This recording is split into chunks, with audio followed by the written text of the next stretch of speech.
ኢትዮጲስ ኮያ 18 ስታንፎርድ ትምህርት ቤት ተገኝታ ነበር። በዚያም ከተማሪዎች ጋር አዝናኝና የረሰ ጊዜያቶችን አሳልፋ ተመልሳለች። ዝርዝሩን ቢጣና ቡቻቻ እንደሚከተለው ያቀርቡልናል። አንድነትም ዝርዝር አላት፣ እንከታተላት። አመሰግናለሁ ጀቱ ኢትዮጲስ ኮዬ 18 በሚገኘው ስታንፎርድ ትምህርት ቤት ተገኝታ ነበር። በእለቱ የተለያዩ አዝናኝና አስተማሪ ዝግጅቶችን አቀረበች። በጣም ደስ አላቸው ልጆች፣ እሷም እጅግ በጣም ደስ አላት። የፓፔት ትዕይንት፣ ተረቶቿ፣ ዝግጅቱን ደግሞ ውዝዋዜና ሰርከስ አድምቀውት ነበር። በጣም በርካታ ዝግጅት ነው የቀረበው። ተማሪዎች ራሱ ለኢትዮጲስ ተዘጋጅተው ነበርና ሽለላ፣ ግጥም፣ መዝሙር አቀረቡላት። በጣም ደስ አላት። ደግሞ ልደታቸውን የሚያከበሩ ልጆች ነበሩ። እንኳን ደስ ያላችሁ።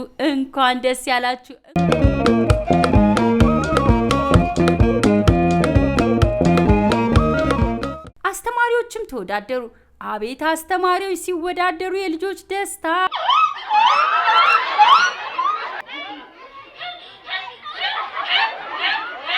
ጓደኞቼ ሰላም ኢትዮጲስ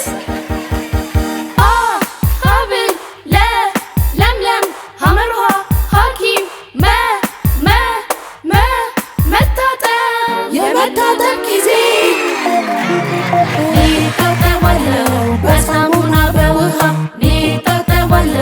በሳሙና በውሃ እጃችንን እሽት በሳሙና እሽት ጣታችንን እሽት መደፋችንን እሽት እጃችሁን ማሳዩን በሉቼን ጣፉ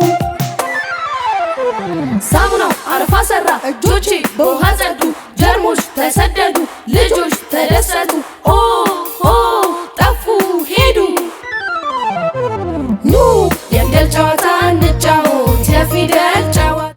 ባቢም ነበርና ዛሬ ባቢ ጠየቃቸው ስለ ንባብ ነው። ስምሽ ማን ይባላል? አቢጌል ጥላሁን። ስንተኛ ክፍል ነሽ? ኬጂቱ። መጽሐፍ አንብበሽ ታውቂያለሽ? መጽሐፍ አለሽ? ምን የሚል? የእግዚአብሔር ታሪክ። ቢጣና ቡቻቻም መድረኩን መርተውታል። ጀቱ በራሪው ዛሬም እንግዲህ ኢትዮጲስ እንደተለመደችው ወደ አንድ ትምህርት ቤት ወስዳናለች። ስታንፎርድ ኮዬ ብራንችን የመጣችው ኢትዮጲስ እንግዲህ በስታንፎርድ ትምህርት ቤት ቆንጆ ቆይታ አድርጋለች።